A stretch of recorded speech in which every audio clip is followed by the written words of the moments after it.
बेटा इस चीज को आपने इतने अच्छे से समझना है ना, किरचॉफ लॉ को। अगर आपको कोई भी डाउट हो ना, कोई भी छोटे से छोटा, माइनर से माइनर, तो आपने वो पक्के से पूछ लेना है, छोड़ना नहीं है, ठीक है ना। चलो अब देखते हैं, मेरे पास ये व्हीटस्टोन ब्रिज मेरा सबसे पहला एप्लीकेशन है किरचॉफ लॉ का। सो let us say there is a battery and the voltage of this battery is V, capital V. और अब इसके बाद यह आया R1, R2, R3, R4, R5। तो मैं सबसे पहले करंट डिस्ट्रीब्यूट कर दूं, चलो करते हैं। तो सबसे पहला रूल था कि सबसे बड़ी बैटरी को यूज करना है, तो यहाँ पर तो बैटरी ही एक है। रूल नंबर 2 था करंट डिस्ट्रीब्यूट करना है, तो करंट डिस्ट्रीब्यूट, ये रहा करंट आई। अपने साथ कॉपी पेन लेकर बैठो और करते रहो साथ साथ में। और ये यहां से गया, तो let me call this I1, और जो यहां पर गया let me call this I2, I1 and I2। फिर I1 चला गया मेरे इस वाले जंक्शन पे, तो मैं इस जंक्शन को एक स्पेसिफिक नाम दे देता हूं A, और इसको नाम देते हैं B। तो अब जो A है, A जंक्शन पर जाकर ये ब्रेक हो जाता है दो पार्ट में, ठीक है। So again let us name it, इसको मैं बोल देता हूं I3 और इसको हम बोल देते हैं I5। ओके, I5 और I2 जब इस ब्रांच में जाएगा तो जंक्शन बी पे ये ऐड हो जाएगा, it will become I4। So I3 plus I4 जब हमारे पास जुड़ेगा, so it will again become current capital I। इसका मतलब है कि कैपिटल I करंट हमारे सर्किट के अंदर एंटर करता है, और वो इस तरह से डिस्ट्रीब्यूट कर देते हैं हम, और यहां पर बन जाता है।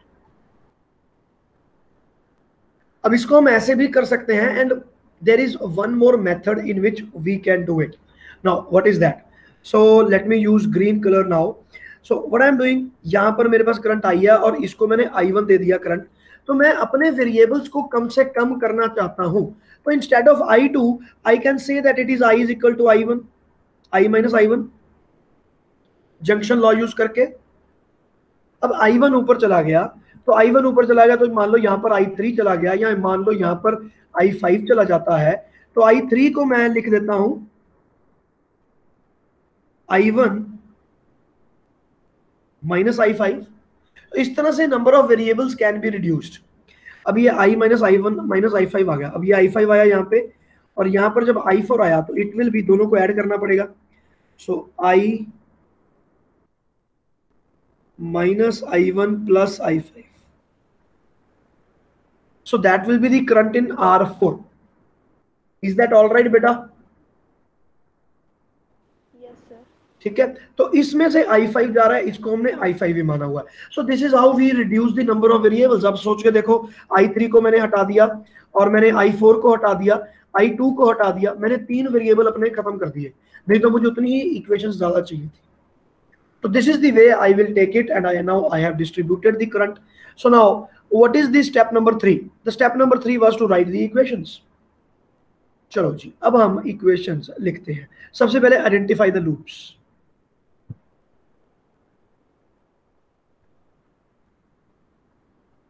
So to start with, there are total 7 loops. बेटा are you able to identify these loops now?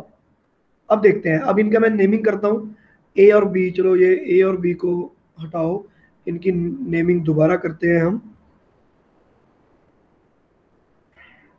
Let us say this point is A, B, C, D, E, F, G, और इस पॉइंट का नाम रख दिया मैंने H, D की जगह पे, ठीक है। तो नेमिंग कर दी। तो अब मैं यहाँ पर लूप्स क्रिएट करने वाला हूँ। तो भाई कितनी लूप बन रही है? सबसे पहली लूप बताओ आप, A, B, C, H, E, F, G, H। Is it okay? ठीक है। Yes sir. नंबर 2, सारी लूप्स लिखने वाला हूं, बी विद मी, ओके। ये एक लूप आ गई, एक लूप मेरे पास सी से, फिर एक लूप मैं ये भी लिख सकता हूं, A B C D E F G H, पूरी बड़े वाली लूप। नाउ थर्ड लूप, ये 2 लूप हो गई। थर्ड लूप मैं लिख सकता हूं C D E H, fourth loop CDH, that's it. Fifth loop starting with DEH, this is fifth loop. What is the sixth loop? ये हो गई, ये हो गई, ये हो गई. Sixth loop is ABCD. इसके बाद मैं H पे आता हूं, फिर मैं EFG तक वापस चला जाता हूं. ठीक है ना, G तक वापस चले गए. बेटा ये लूप समझ में आ गया? कौन सा लूप लिया मैंने? सर फिर बताना.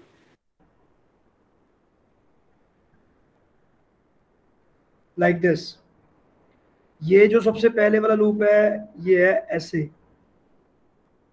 ये जो बीच वाला लूप है ये आपका ऐसे. ये जो लूप है ऐसे. ये वाला लूप, ये वाला ट्रायंगल, फिर ये वाला ट्रायंगल, और फिर मैंने एक लूप ले ली ये वाली. बेटा जी अब क्लियर हो गया? Yes sir.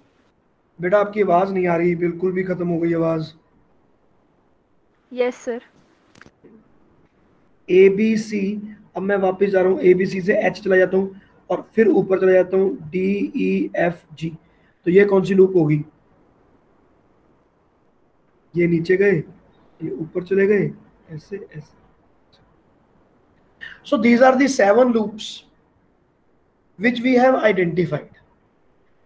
तो आप किसी भी लूप में अब हमारे पास इक्वेशन अप्लाई कर सकते हो. व्हीटस्टोन ब्रिज की जो कंडीशन है वो मैं आपको फाइंड करूंगा. By the end of the lecture we will do it. But उससे पहले आपको इक्वेशन लिखनी सिखाई जाएगी. आ जाओ भाई, अब हम इक्वेशन लिखनी सीखेंगे, ठीक है ना. सो now I need this diagram along with me.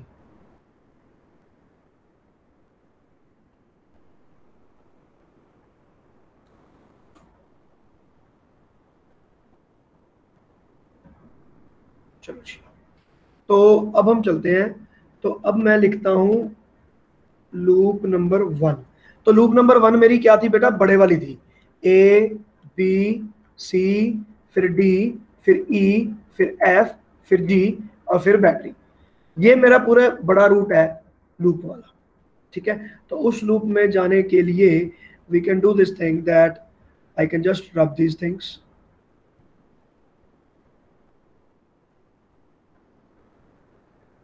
Lunch. So these things do not exist for me anymore. ये है मेरी लूप. तो अब इस लूप 1 के लिए लिखेंगे, बैटरी से स्टार्ट करेंगे बेटा, बैटरी के पॉजिटिव एंड से. तो ये हो गया मेरे पास V. उसके बाद यहां से गए, यहां तक कोई एलिमेंट नहीं आया, कोई एलिमेंट नहीं आया, सिर्फ ये एलिमेंट आया और ये रजिस्टर है. तो मेरी जो लूप है वो लूप भी मैं ऐसे ही घुमा रहा हूँ, करंट की डायरेक्शन में ही लूप घुमा रहा हूँ मैं. और ये वाले बिल्कुल सेम डायरेक्शन में मेरी लूप जा रही है. इट मींस मुझे माइनस करना पड़ेगा. तो ये हो गया माइनस I1 R1. ठीक है, अब इसके बाद आगे चले जाते हैं, फिर से रजिस्टर आ गया -I3 R3.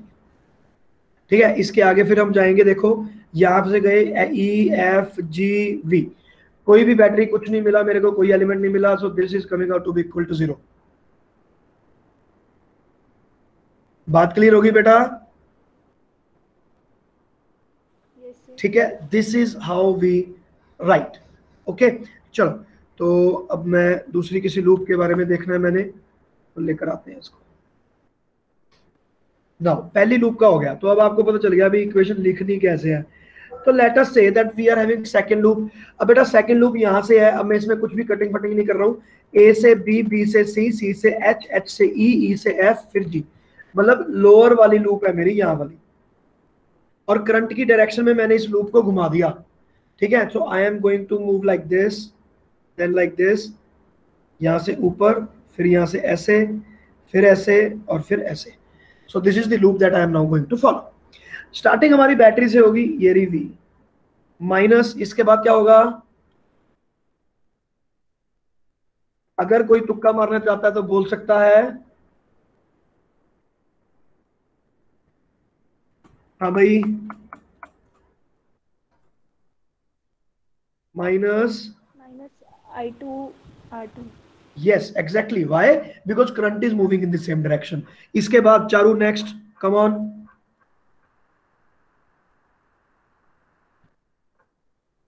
minus I minus 1 plus you can call it I4।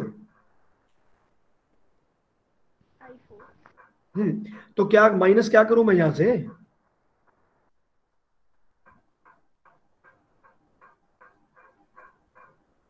-I4R4। ठीक है, अब उसके बाद यहां से माइनस होने के बाद ई से लेकर मेरी बैटरी तक कोई एलिमेंट नहीं है, so this will be equal to 0। Is that okay? Yes, sir. तो इसी तरह से हम क्रिएट कर सकते हैं। अब हम आगे वाली लूप्स क्रिएट करते हैं, उनमें बैटरी नहीं है। So let us now concentrate at C D E and H.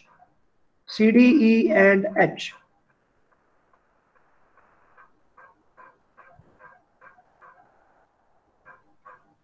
Mohit तेरी बारी होने वाली है। Like this and like this. तो मैं ऐसे जाने वाला हूं, फिर मैं ऐसे जा रहा हूं, फिर यहां से यूं और फिर यहां से यूं। So this is the way that I am now going to move. Again, now there is no battery. You can start from any point. So let us start from point C. You can start from any point. D, H, E, किसी से भी start कर लो, हमें तो loop की start ही जाना है। तो मैं C पॉइंट से स्टार्ट कर लेता हूँ। अब देखो, अगर मैं C पॉइंट से स्टार्ट करूंगा तो सबसे पहले मुझे रजिस्टर आया, तो रजिस्टर में करंट की डायरेक्शन और आपकी लूप की डायरेक्शन सेम है। रजिस्टर की करंट की डायरेक्शन एंड लूप की डायरेक्शन सेम है, तो सेम डायरेक्शन में जाओगे तो यहां पर आएगा -I1R1। उसके बाद यहां पर I3 दूसरी जगह पे, फिर -I3R3। उसके बाद यहां पे, अब यहां पर देखो क्या हो रहा है, करंट ऊपर जा रहा है लेकिन मेरी लूप नीचे जा रही है। चारू यस और नो? Yes, sir. है ना? तो करंट ऊपर जा रहा है लेकिन लूप नीचे जा रही है, अपोजिट डायरेक्शन है तो प्लस करना पड़ेगा। तो now plus what I4। Now इसके आगे देखते हैं, अभी भी लूप खत्म नहीं हुई, तो ये लूप जा रही है। अब यहाँ पर भी उल्टा है, करंट नीचे जा रहा है और मेरी लूप ऊपर जा रही है, तो यहां पर भी ऐड करो। This will be equal to 0। वापिस सी तक पहुंच गए, अब आपने लगा दिया इक्वल टू 0। तो ये बहुत इंपॉर्टेंट है बेटा, ठीक है ना? This is loop number 3। Now loop number 4 अब बताएगा मोहित, और उसका लूप नंबर 5 बताएगी चल। लूप नंबर 4 बेटा, मोहित स्टार्ट हो जाओ यहां से। लूप नंबर 4 है हमारी सी, डी और एच। तो मेरे पास कौन कौन से रेजिस्टेंस है? R1, R5 and R2। Mohit start हो जाओ सी से। सबसे पहला टर्म बेटा, हाँ भाई, नॉट लिसनिंग। चलो सी सर। ਉਹ सी तो स्टार्ट करना है पुੱਤ, ਪਹਿਲਾਂ ਇੱਥੇ पहुंच। माइनस है ना, लूप में जाएंगे तो करंट की डायरेक्शन और लूप की डायरेक्शन बिल्कुल सेम है, तो क्या हो जाएगा ये -I1R1 हो जाएगा। सरल आवाज कटी गई सी बिच। ओहो, चल कोई नहीं, मैं लिख लेता हूँ, उसके बाद देख लेना। तो ये आ गया मेरे पास I1R1। उसके बाद R5 की तरफ मैं जा रहा हूँ, मेरी लूप की डायरेक्शन अब ये नहीं है,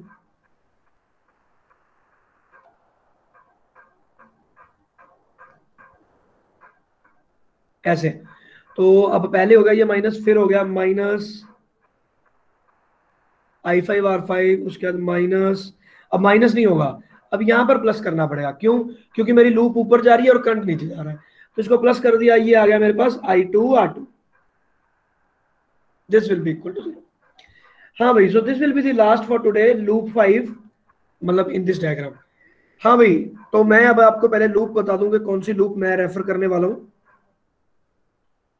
So Charu, if you want to try, you can, like this. So this is the loop that we are now trying. So we can start with D. Yes, Charu, start. I1 R3 I3 I1 R3 minus I3 R3 minus minus minus sir minus क्यों है? Same direction तो है। नहीं, same opposite direction होगा तो add है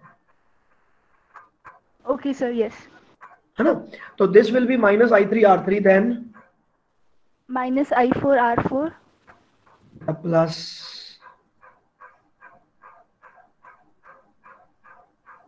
Y. Sir plus क्यों हुआ? बेटा current is moving in upward direction हो, फ्रॉम H टू E। दोबारा करूंगा, the current is moving from H to E, no? Yes sir. देखो यहाँ पे करंट की डायरेक्शन बेटा ऊपर है और लूप की डायरेक्शन कहाँ है?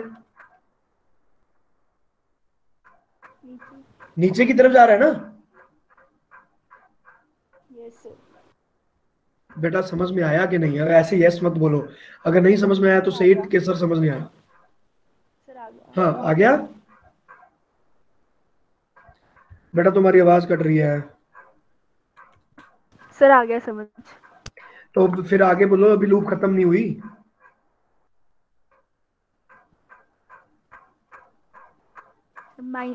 Plus minus I5 R5 minus क्यों बेटा? प्लस नहीं होगा क्या?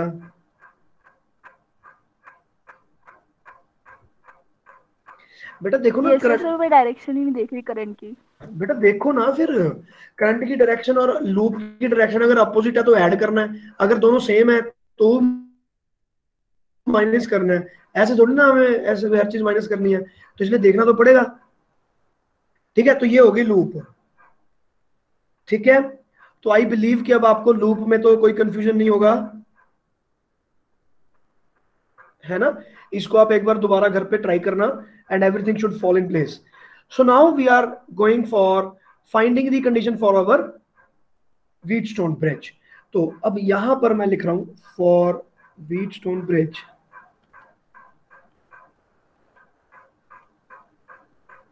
इसकी कंडीशन लगाना चाहता हूं मैं। तो मेरे पास व्हीटस्टोन ब्रिज में कंडीशन है कि I5 इक्वल टू 0, है ना? तो मैं अपनी इक्वेशन में I5 इक्वल टू 0 पुट कर दूंगा, तो मेरे पास यहां पर ये वाली ब्रांच में करंट 0 हो गया। तो उसके बाद मैं देखता हूं कि क्या कंडीशन बनती है। Let us see. So now I am referring to loop number 4 and loop number 5 only.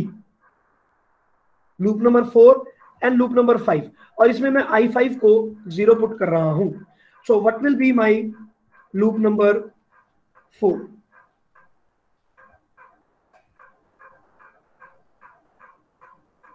तो लूप नंबर 4 आ रहा है -I1 R1 और -I5 R5, ये 0 हो जाएगा, and plus I2 R2 equal to 0, and here this thing will become 0 because my current is 0. Similarly, loop number 5.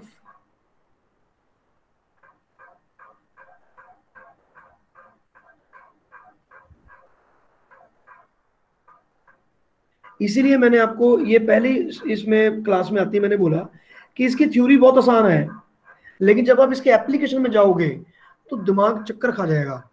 वो कहेगा यार ये हो क्या रहा है, क्योंकि आपको इतने कॉम्प्लेक्स नेटवर्क मिलने हैं, इतने कॉम्प्लेक्स नेटवर्क, समझ नहीं आएगा करना क्या है। तो अगर इसकी प्रैक्टिस नहीं है तो इसको ये हाथ नहीं आने वाला। तो अब हमने इसको भी 0 कर दिया, ये भी 0 हो गया। So both of these things are 0। Now let us see अब आगे क्या होगा। अब मैं यहाँ पर I3 और I4 की वैल्यूज यहाँ पे पुट कर देता हूँ I1 की टर्म्स में, ये रहा और ये रहा। तो इसमें भी I5 मेरे को 0 ही पुट करना है, तो मैं वो सारी की सारी वैल्यूज यहाँ पे पुट करता हूँ। माइनस I1 R1, ये तो ऐसे ही पुट करना था, प्लस I2 की जगह पे मैंने पुट किया है I-I1, ये देखो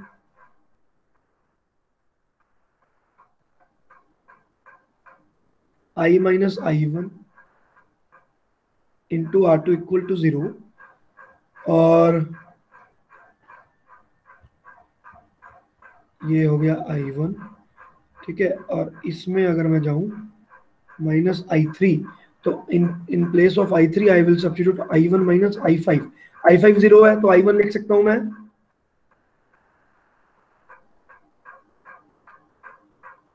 प्लस I4 और I4 is equal to this. तो I5 को मैंने यहां पर 0 पुट कर दिया, I माइनस I1 हो गया फिर से, ठीक है, I minus I1 into R4 equal to 0। देखा कितनी प्रॉब्लम हो रही है, मैं भी घबरा रहा हूं लिखते हुए कि यार कोई गलती ना हो जाए, उसके बाद पूरे का पूरा लेक्चर में ऐसी तैसी हो जाती है, सोचना पड़ता है कि भाई कहाँ गलती हो गई, उसका कैलकुलेशन में गलतियां ढूंढता रहता है बंदा।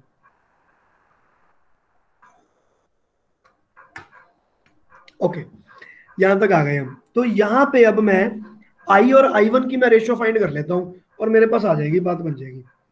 तो अब ये आ गई, let me call this equation number 1। तो मैं इक्वेशन नंबर 1 को आगे लेके चलता हूं। तो ये आ गया माइनस I1R1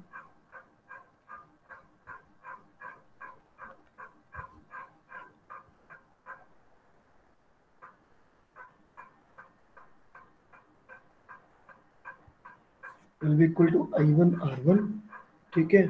और रेशियो निकालना चाहता हूं मैं करंट की,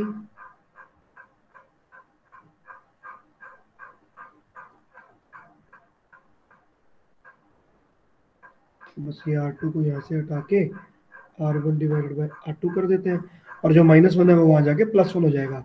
तो यहाँ पर मैं एक बार रुक जाता हूँ, या ऐसा करते हैं इतना ही रख लो, इसके आगे जाने की जरूरत ही नहीं है, यहां तक रख लो, क्योंकि मुझे तो यही रेशियो चाहिए। तो अब सेकेंड इक्वेशन को आगे लेके चलते हैं।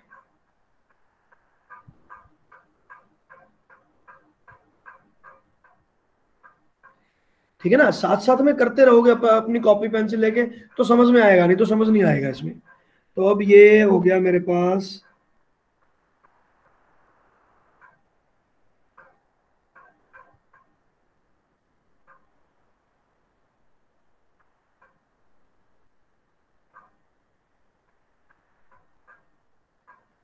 लो जी, तो ये हो गया मेरे पास I माइनस I1 माइनस 1, उसकी रेशो ये रही और इसकी रेशो ये रही। तो इन दोनों इक्वेशंस को अगर मैं कंपेयर करूं, तो let me call this 3 and let me call this 4। तो मैं यहाँ पे लिख सकता हूँ from 3 and 4 we have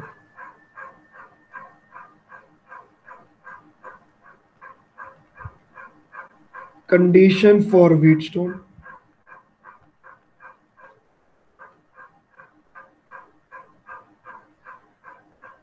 R1 by R2 is equal to R3 by R4। लो बेटा जी, ठीक है ना। तो आपके पास जो व्हीटस्टोन ब्रिज की जो कंडीशन है वो आपकी यहां से ड्राइव होती है,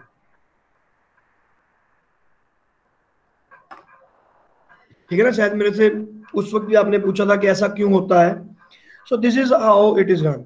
तो व्हीटस्टोन ब्रिज की कंडीशन हमने फाइंड की, सारी इक्वेशंस हमने लिखी, और इन इक्वेशंस में मैंने I5 को इक्वल टू 0 पुट कर दिया, और उसके बाद मेरे पास यहां पर कंडीशन आ गई व्हीटस्टोन ब्रिज की।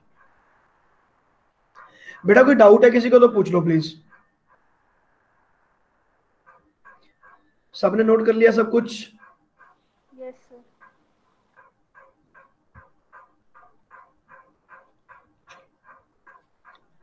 Okay, so this is Wheatstone bridge. तो अब हम चलते हैं इसके एप्लीकेशन पार्ट नंबर 2 की तरफ। तो वो कौन सा है? जब हम इक्विवेलेंट बैटरी ढूंढ रहे थे, हम बोल रहे थे ग्रुपिंग ऑफ सेल्स, उस वक्त मैंने आपको बोला था कि ग्रुपिंग ऑफ सेल्स में जो पैरेलल में जो ग्रुपिंग हो रही है, and that even unequal batteries, तो उसका फॉर्मूला ड्राइव नहीं होता, उसका फॉर्मूला किरचॉफ्स लॉ की मदद से ही ड्राइव होता है, जिसके लिए हमने सारा किरचॉफ्स लॉ तो फाइंड किया था। चलो भाई अब कर लेते हैं। तो ग्रुपिंग ऑफ सेल्स में चलते हैं।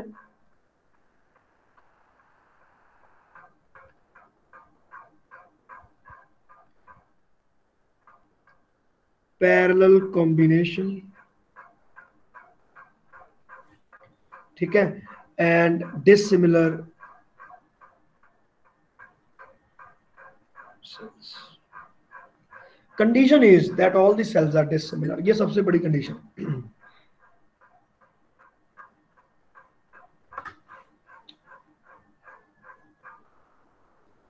चलो जी देखते हैं।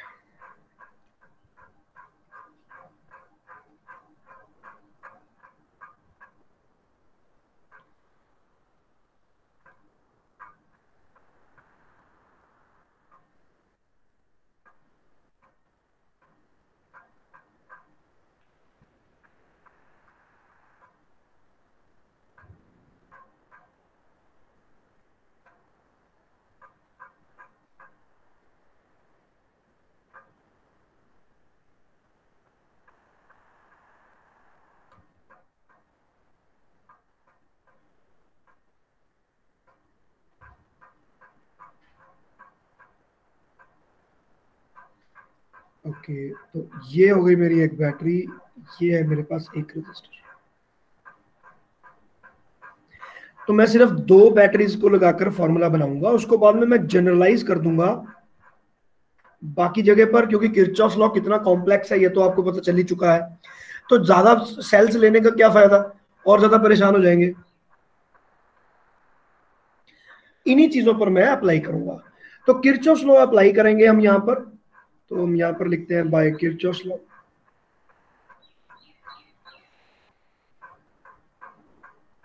तो सबसे पहले स्टेप 1, बड़ी से बड़ी बैटरी फाइंड कर लो। लेट अस से E1 इज हमारी बड़ी बैटरी, ठीक है। मतलब कोशिश तो आपने ये करनी है कि कोई भी बैटरी परेशान ना हो, जिस डायरेक्शन में बैटरी कहती है उसी डायरेक्शन में करंट को चला दो। फिर भी अगर मजबूरी बने तो बड़ी जो बैटरी है उसकी बात मान लो। तो हम यहां पर दोनों की सेम करंट मानेंगे। ये हो जाएगा I1, ये हो जाएगा I2। वेट ए मिनट बेटा, एक्चुअली इलेक्ट्रिसिटी चली गई है और इस पॉइंट पे मेरे इन्वर्टर नहीं है। Wait a minute.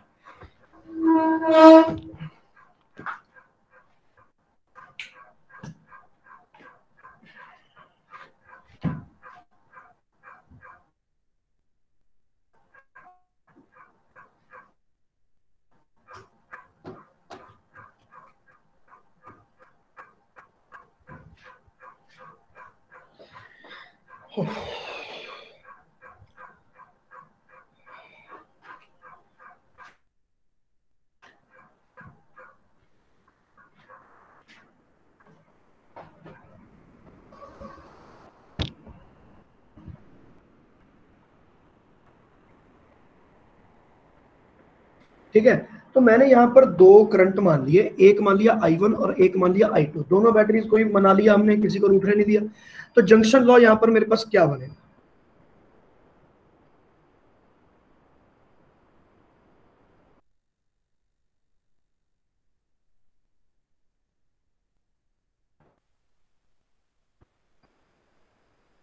I is equal to I1 plus I2। ठीक है, तो ये हो गया मेरा जंक्शन लॉ, यहाँ पे जो जंक्शन लॉ है। ठीक है, तो इसको तो मैं अपने पास रखूंगा। तो अब मैं लूप फाइंड करता हूँ, ठीक है ना।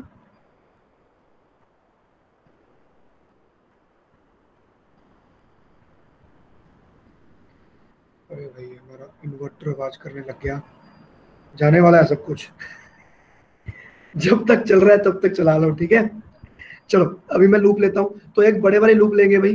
तो ये हो गया मेरे पास A, this point will be B, this point will be C, this point will be D, and इसको मैंने लिख दिया E, इसको लिख दिया F, ठीक है। और इन दोनों को लिख दिया GH।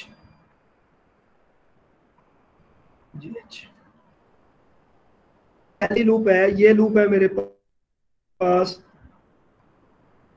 A, B, C, D, E, F, ठीक है, बड़े वाली लूप। तो बड़े वाली लूप में लगाओ और बैटरी भी E1।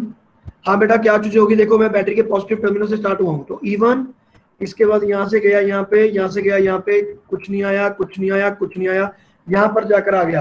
करंट कितना जा रहा है रजिस्टर में से, I। क्या आप लूप की डायरेक्शन में चल रहे हो? Yes, we are moving in the direction of loop, ठीक है।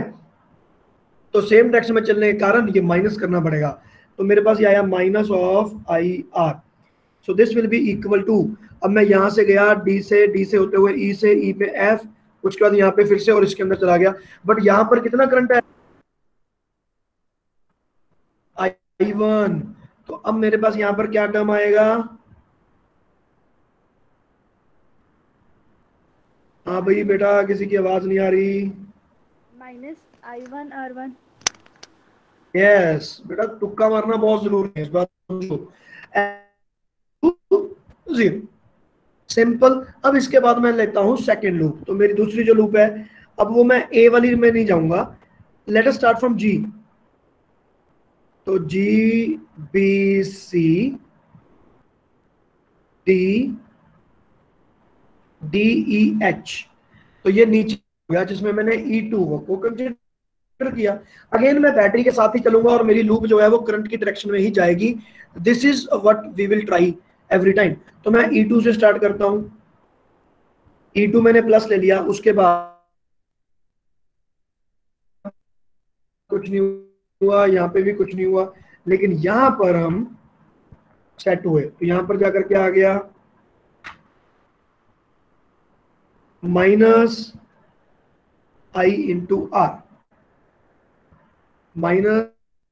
-I।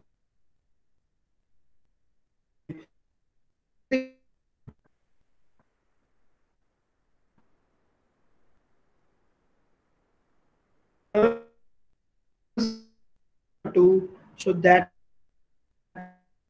सर आपकी आवाज रुक रुक के आ रही है। wait a minute।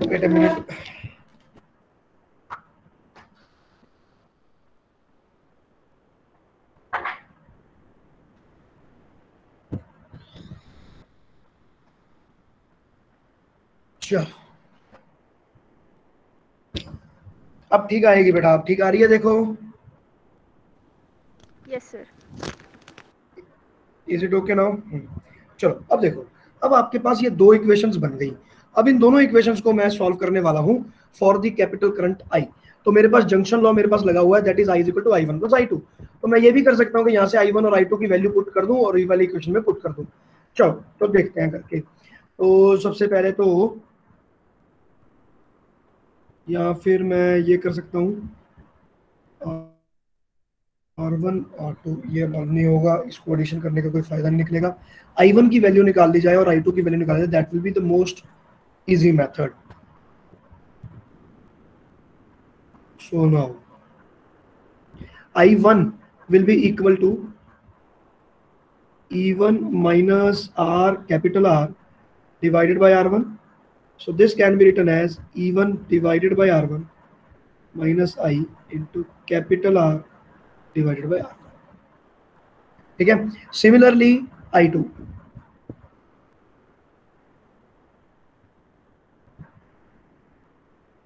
so I2 will be E2 minus I into R divided by R2. So this will be equal to E2 divided by R2 minus I R divided by R2. Now I am going to add these two. I1 plus I2 is equal to I।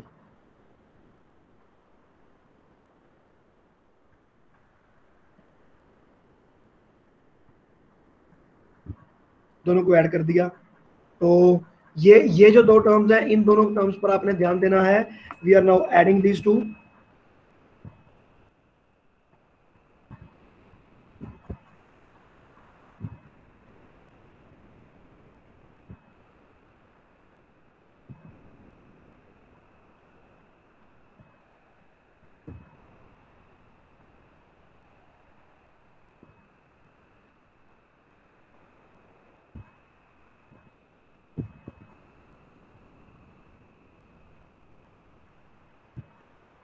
I common ले लिया मैंने।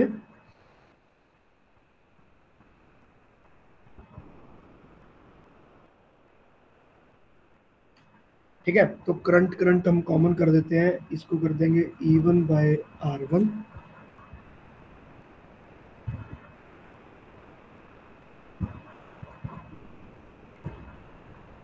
Current को common ले ले, 1 plus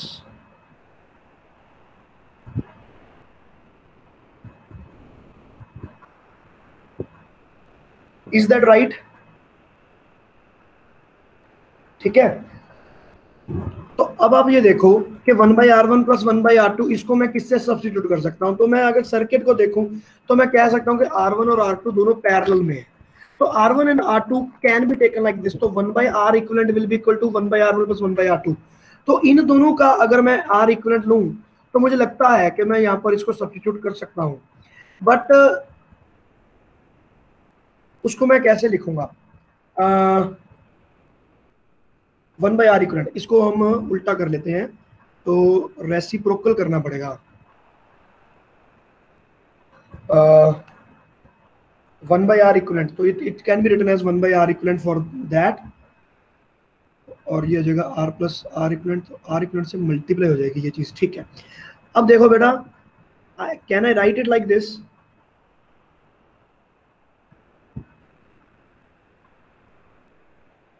अब इससे मैंने सारी इक्वेशन को डिवाइड कर दिया, ठीक है। इनफैक्ट आप ऐसा करो, इसको पहले ना 1/R इक्विवेलेंट लिख लेते हैं।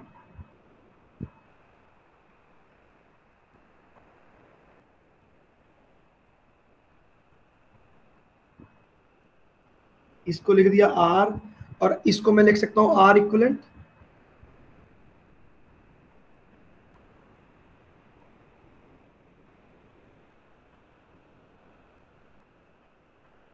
है ना, पैरेलल वाला मैंने कॉम्बिनेशन बना दिया। मैंने बोल दिया कि यार ये वाले दो जो हैं ये तो दोनों पैरेलल में हैं, तो आप इनको 1/R1 1/R2 लिख लो। एक्चुअली में ये पैरेलल में है नहीं, हमने सिर्फ अपने अपने लिए लिखा है सिंबल्स के लिए कि भी वहां पे R इक्विवेलेंट की वैल्यू पुट करनी है, तो हम कह देंगे कि बाद में इनका R इक्विवेलेंट अलग से फाइंड कर लो, ई ऐसे फाइंड कर लो, तो आपके पास आंसर आ जाएगा। इस तरह से है, तो इसको आप पैरेलल में मत सोच लेना, लेकिन फॉर्मूला हमने वो लगा दिया। तो 1/R equivalent is equal to this, तो मैंने इसको लिख दिया 1/R इक्विवेलेंट। अब इसको मैं R इक्विवेलेंट को मल्टीप्लाई कर रहा हूँ, तो this will become E1/R1 plus E2/R2 into R equivalent is equal to I into R equivalent plus R। अब देखो मैं इसको इस पोजीशन में क्यों लेकर आया, क्योंकि R प्लस R इक्विवेलेंट मेरे पास टोटल रेजिस्टेंस बन जाएगा सर्किट का, वो बन गया, तो ये मेरे पास कंप्लीट R इक्विवेलेंट बन गया। तो isn't it actually V is equal to IR? तो मैं इसको लिख सकता हूं, this can be written as E equivalent is equal to I into R equivalent। और इसको मैंने कंपेयर कर दिया मेरे नए सर्किट के साथ। लेटर से मैं यहाँ पर एक नया सर्किट ड्रॉ करना चाहता था, और वो कैसा सर्किट ड्रॉ करना चाह रहा था, यहाँ पर मेरे पास एक बैटरी लगे, एक रेजिस्टर लगे, एक ये हो। सो this is what I wanted. यहाँ पर R हो, यहाँ पर मेरे पास R इक्विवेलेंट हो, और यहाँ पर मेरे पास E इक्विवेलेंट हो। This is what I wanted, और यही मेरे पास यहाँ पर बन गया। तो मैं यहाँ से इस कंक्लूजन पर पहुंच जाता हूं। So E equivalent will be equal to E1/R1 अगर मेरे पास बहुत सारे सेल्स होते तो भी मैं ऐसे ही करता, इनटू द R इक्विवेलेंट। तो R इक्विवेलेंट को यहाँ पे मल्टीप्लाई करना पड़ेगा। I can do it like that also, कि मैं R इक्विवेलेंट को यहां पर ना लिख के यहां लिख दूं, ठीक है। I can do like that ताकि आपको याद रहे, बट एनीवेज फिलहाल मैं वहीं पे लिख रहा हूं। E equivalent will B this multiply by R equivalent. तो R इक्विवेलेंट उनका पैरेलल वाला है, वो आपको फाइंड करना पड़ेगा। तो पहला फार्मूला तो मेरे पास बन गया ये, ठीक है। Now the second one is what about the R equivalent, what about this. तो R इक्विवेलेंट मेरा यहाँ पर कैसे बनेगा, वो यहाँ से बनेगा R प्लस R इक्विवेलेंट, लेकिन मैं यहाँ पर इस R इक्विवेलेंट की वैल्यू आपको मैं बता देता हूँ। तो that will be 1 divided by R equivalent.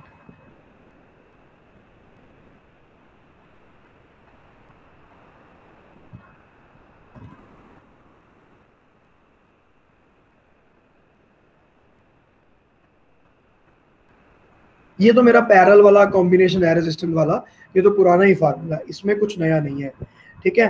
तो ये हो गया मेरे पास इसका,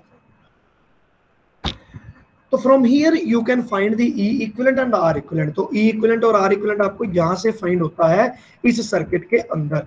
बच्चों बात क्लियर हो गई तो यस बोलो, अगर नहीं क्लियर हुई तो बात अलग है। Yes sir. यस सर, चलो गुड। तो ये है आपके पास दो एप्लीकेशन किसके, आर इसके किरचॉफ लॉ के। 2 मिनट, इसको मैं कलर कर लूं पहले जरा। ओके चलो, तो ये बन गया आपके पास इक्विवेलेंट आर इक्विवेलेंट। तो these are the two applications of Kirchhoff law जो एक्चुअली में हमारे थ्योरी का पार्ट है। तो we have now completed them. अब आपको दो चीजें तो क्लियर हो गई होंगी। नंबर 1, आपको किरचॉफ लॉ के बारे में पता सब कुछ चल गया होगा। नंबर 2, आपको ये पता चल गया कि Kirchhoff law is very complex and very lengthy. ऐसे बहुत सारे क्वेश्चंस होते हैं जिनमें नॉर्मल तरीके से सीरीज और पैरेलल कॉम्बिनेशन क्रिएट हो जाएंगे और आप बड़े प्यार से उनको सॉल्व कर लोगे। लेकिन अगर उसी क्वेश्चन को मैं किरचॉफ लॉ के तरीके से करने की कोशिश करूं तो that will be very hectic and very problematic. ठीक है, बट एनीवेज ये तो आपको बात क्लियर हो ही गई है।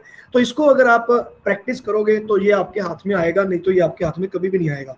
तो एज मच एज पॉसिबल इसकी प्रैक्टिस करते जाओ। जो मैंने आपको 2 केसेस करवाए हैं इनको अगेन एंड अगेन करके देखो। This is one of those topics जिसमें से लाइक 4-5 नंबर का क्वेश्चन आता ही आता है, ऐसा नहीं है नहीं आता। लेकिन टीचर को ये पता होता है कि अगर मैंने 5 नंबर का ये क्वेश्चन डाला ना तो 70% प्लस जो क्लास है ना वो फेल है। ये बात बच्चे उनको टीचर को पता है पहले से, तो इसलिए वो आपको टेस्ट करने के लिए इस तरह क्वेश्चंस डाल भी सकते हैं, इसमें कोई दो राय नहीं। ठीक है, चलो तो टाइम क्या हो गया? Yes, now the time is over. Okay, और आज के लिए इतना ही। आपकी जो डीपीपीज हैं वो मैं शेयर कर दूंगा किरचॉफ लॉ की, तो उनको आपने क्वेश्चन सॉल्व करने लग जाना है और बाद में हमने डाउट्स लेने हैं। कल की क्लास में हम करने वाले हैं गैल्वेनोमीटर, एमीटर और ये सारी चीजें। ये पूरे का पूरा चैप्टर हमारा मुश्किल से 2 क्लासेस और लेगा और ये खत्म हो जाएगा। But the practice will take time. Okay, the practice will take time. तो संडे तक हम ऐसे ही चलने वाले हैं और मोस्ट प्रोबेबली सैटरडे को मैं कोशिश करूंगा कि आपका टेस्ट हो जाए। ठीक है जी, so all the best. Anything you want to ask?